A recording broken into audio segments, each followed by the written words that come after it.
My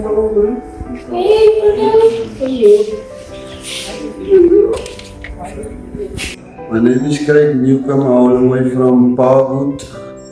I was here with my dog recording an incident.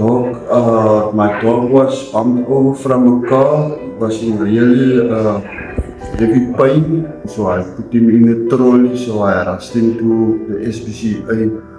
So they take good care of him. And I'm glad for what the SPCA done to my dog, and I was so crying and I couldn't even sleep. But I thank for the SPCA for all of them for what they done to my dog. I'm gonna look after him like I was raising him from small, because it's like a baby to me. He's still young, 7 months.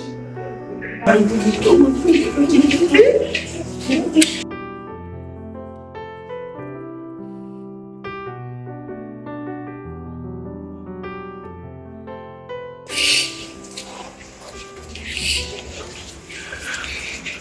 you.